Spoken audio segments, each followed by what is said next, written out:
One of the most important artifacts in human history is referenced in a 15-minute ride at EPCOT, and you can go see the real thing for free.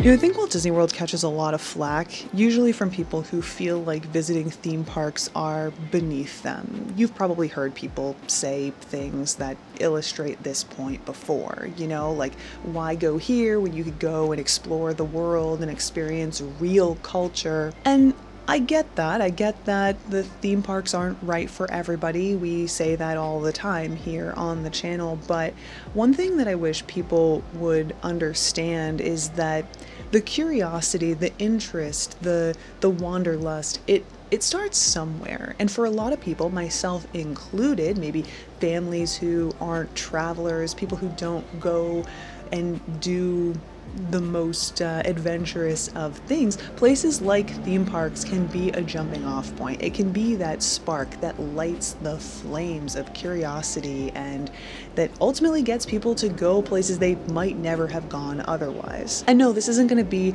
the case for everybody, but for a lot of people it is. Like I said, myself included. And recently I experienced something that, quite frankly, illustrates this point quite well. So I wanted to tell you a little bit about it, and that's what we're going to do today.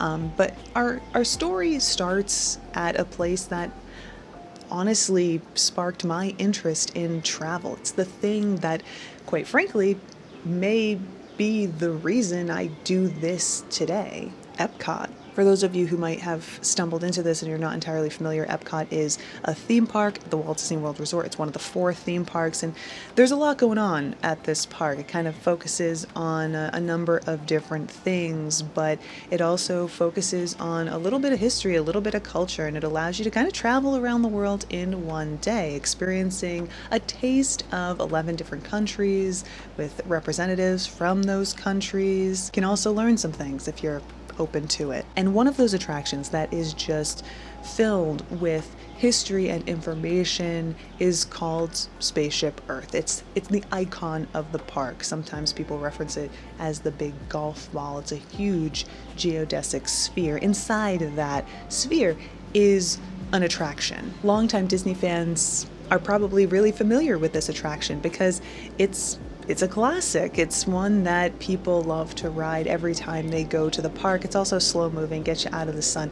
And so if you are one of the nearly 30,000 people on any given day that rides Spaceship Earth, you'll probably remember the scene that I'm referencing. It's not long after the fall of Rome. The scene is from Germany, 1450, and we're looking at Gutenberg, kind of inspecting a page that presumably just came off of the printing press that he invented, the movable type printing press. I've seen this scene hundreds of times, and of course I'm familiar with Gutenberg and his movable type printing press. And quite frankly, I didn't think much of it. It's just a little tidbit of knowledge that's been filed away. But recently, when we were pulling together a trip, that scene came to mind, and it had us visiting a place that, quite frankly, I might not have visited otherwise. And you know what? I think it's a place that you should know about. So fast forward to a couple weeks ago.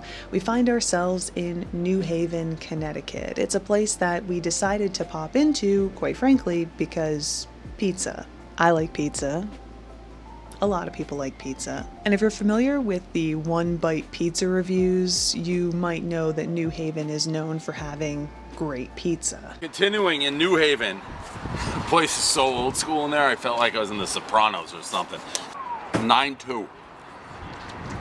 Alright, so this is the leader in the clubhouse. So since we were going to be in the area, we figured, why not? We'll stop in, grab some of what is said to be the best pizza around, and make a few other stops along the way. I also wanted to grab a cheeseburger from this place that I've been wanting to check out for years now. We've just never been in the area, so this was the perfect opportunity. But we had a whole day in New Haven, and there's really only so much pizza and burgers you can eat, though I'm sure that there's someone out there who will happily debate me on that. So we were trying to find things to fill our day, and that's when we discovered that Yale, yes, The Yale was not only nearby, it was basically where we were staying, which at first was like, oh, okay.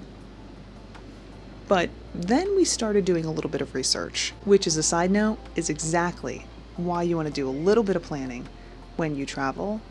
Just know what your options are, because you never know what you might miss. More about that in the description box down below if you're interested. And what we ultimately found out is that not only can you wander the Yale campus and take in the beautiful architecture, and oh my god, it is absolutely gorgeous, but there are also a long list of museums, galleries, and even a cemetery that you can visit. Free and open to the public.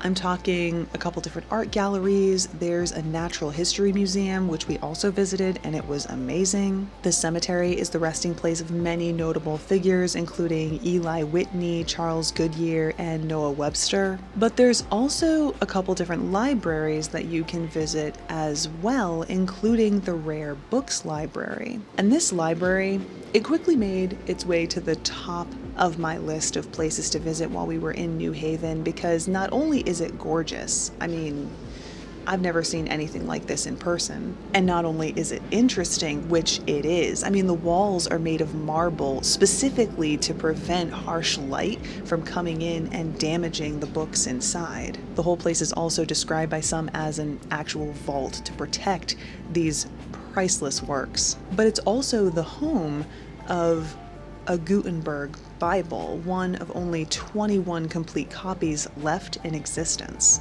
Yeah, a real live version of the book that in Spaceship Earth, Gutenberg is inspecting a page of. So of course we had to make our way over, we had to check out the library and get our eyes on this 571-year-old book. I mean, this book is more than half a millennium old. That's pretty wild, right?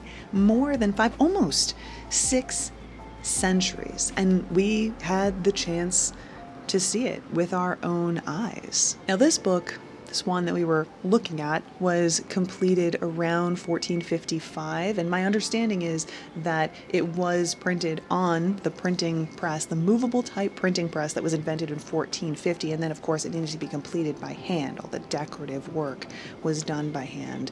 And then it was donated to Yale. This copy of this book, only, again, one of 21 remaining in existence, was donated to Yale in 1926, 100 years ago. And it was on display for us to look at, again, for free, tucked away in New Haven, Connecticut, a place that many people probably hear of, they probably know of, but how many people consider a visit? I don't know, but quite frankly, I think you should. Of course, this isn't the only place that you can see one of the surviving copies, one of the remaining copies of the Gutenberg Bible. There are 21 of them, and they're all around the world, including multiple right here in the United States. Now look, I don't know what exactly it looks like to see one of these Gutenberg Bibles in other locations. I can just tell you about our experience at Yale University. So if you're interested in checking out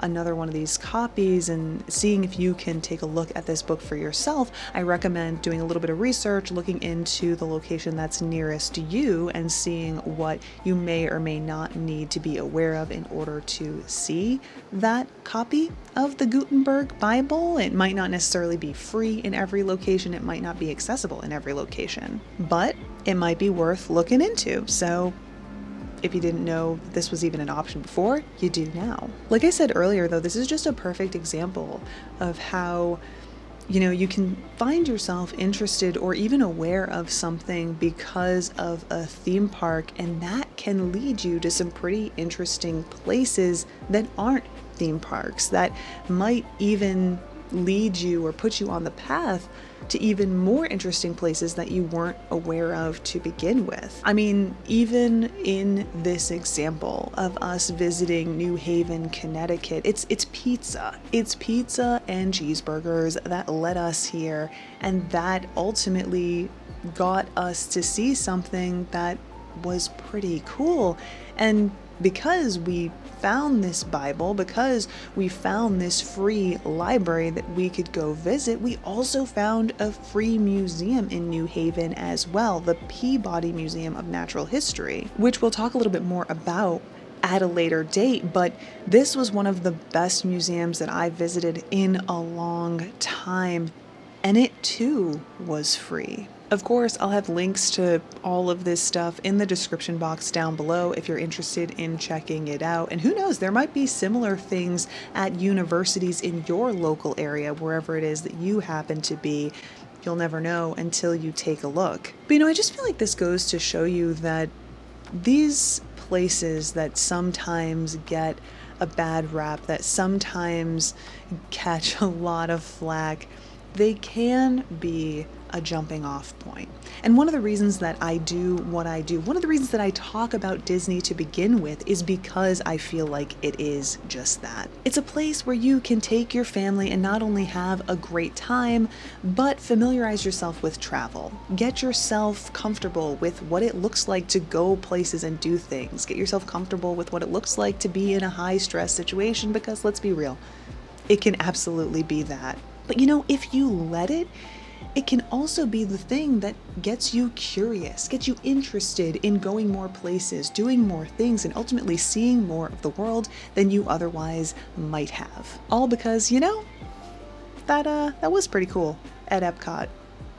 Maybe we should go see the real thing. Everyone starts somewhere, so why not here?